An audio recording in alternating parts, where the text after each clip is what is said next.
Hello and welcome to League of Legends. So, I am here in a mid lane with Nidalee, and this lady is now, at least from what I can tell, seeing much more play in mid lane than, for example, top lane, like it was played in seasons 1 and 2 pretty much. And Akali, since the rework on the Shroud, is actually seeing much more play in mid lane suddenly. And as you can see, this video is about these things. Warding.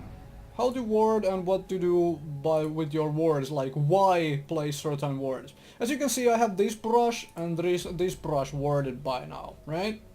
This is the two usual brush wards I use when I'm laning against someone who cannot pass these walls. A jungler who cannot jump these walls.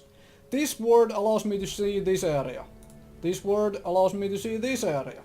In such a way that when I am doing this obviously from blue side and my ward just timed out, but remember it's this area. Now, I'm doing this from blue side, but the same principle applies from the purple/red side, whichever if you are using colorblind mode. Most people seem to be right now. Anyways, as I was saying, if your enemy jungler cannot pass these walls, then this brush ward and this brush ward keep you pretty safe. Obviously, there is still these openings here, which can be used.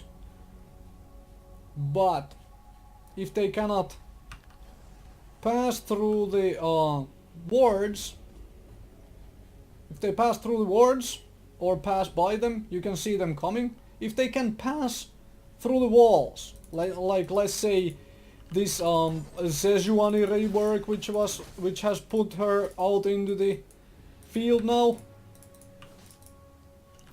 I mean, Sejuani is seeing a lot of play after that rework of hers. So with that in mind, you'll have to ward and think a little differently when you are warding against enemy junglers who actually can pass these walls. Because if the enemy jungler cannot pass the walls, he obviously cannot come through over this wall either or this wall.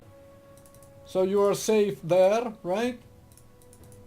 But if they can pass the walls, then you might actually need to ward these brushes themselves straight up.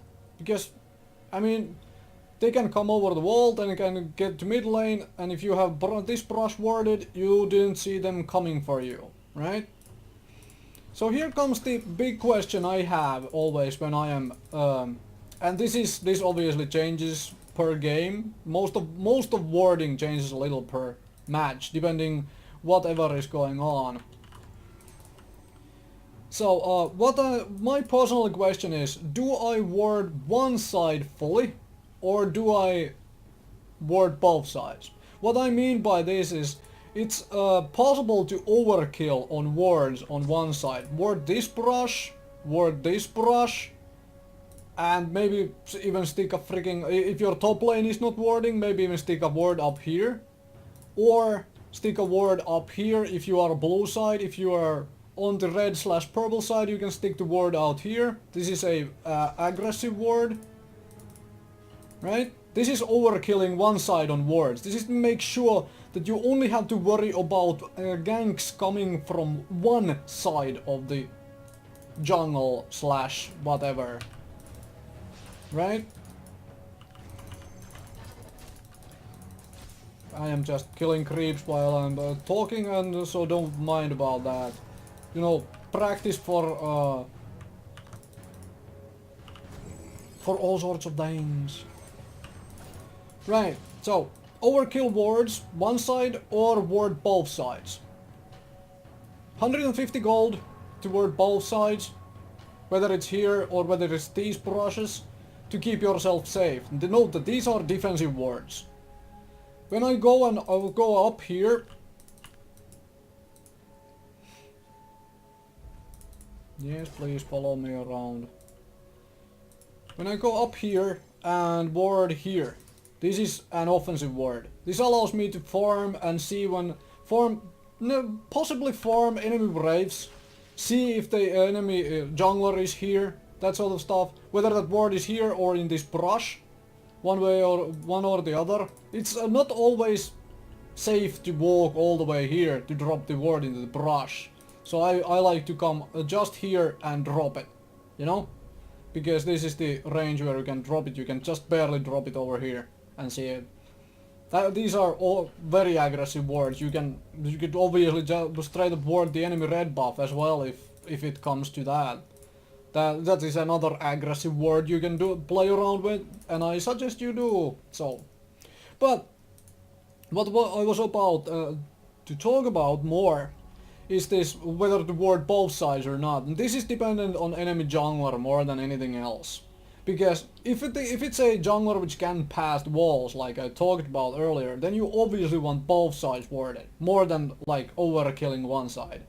If it's a jungler which cannot pass walls, at least not easily, then probably you can get away better by just overkilling the wards on one side. Like here. It's usually better to do it top side, because your support usually wards here, right? Someone wards dragon, so it's easier to see what is going on here anyways. Top laners have a tendency of just warding this area for themselves, for their own protection. That leaves this whole freaking place here entirely devoid of wards. And while we are talking about defensive wards, so yeah, I picked up a couple wards because I ran out while doing this. Remember, when we are doing defensive wards, you can ward your own braves, you know? Ward your own red buff, whatever. Help your jungler out, help yourself out to ensure that you know if someone else is coming here to ward your braves, whatever. That's more defensive wards which will help you play out the lane. And for the final bit, always remember lane wards. Right in the middle of the damn lane. Why? Because there is so much Nidalee now. See what I mean?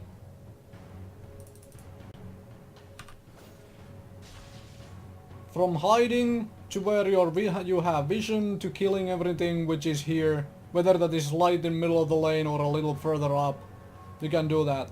And don't forget it against Akali to stick out the pink ward, same way as what you would do with an Evelyn to stop the Shroud play a jag, you know. Hopefully that was a little bit helpful, and hopefully that gave you some thoughts on what to do with the warding, and thank you very much for watching.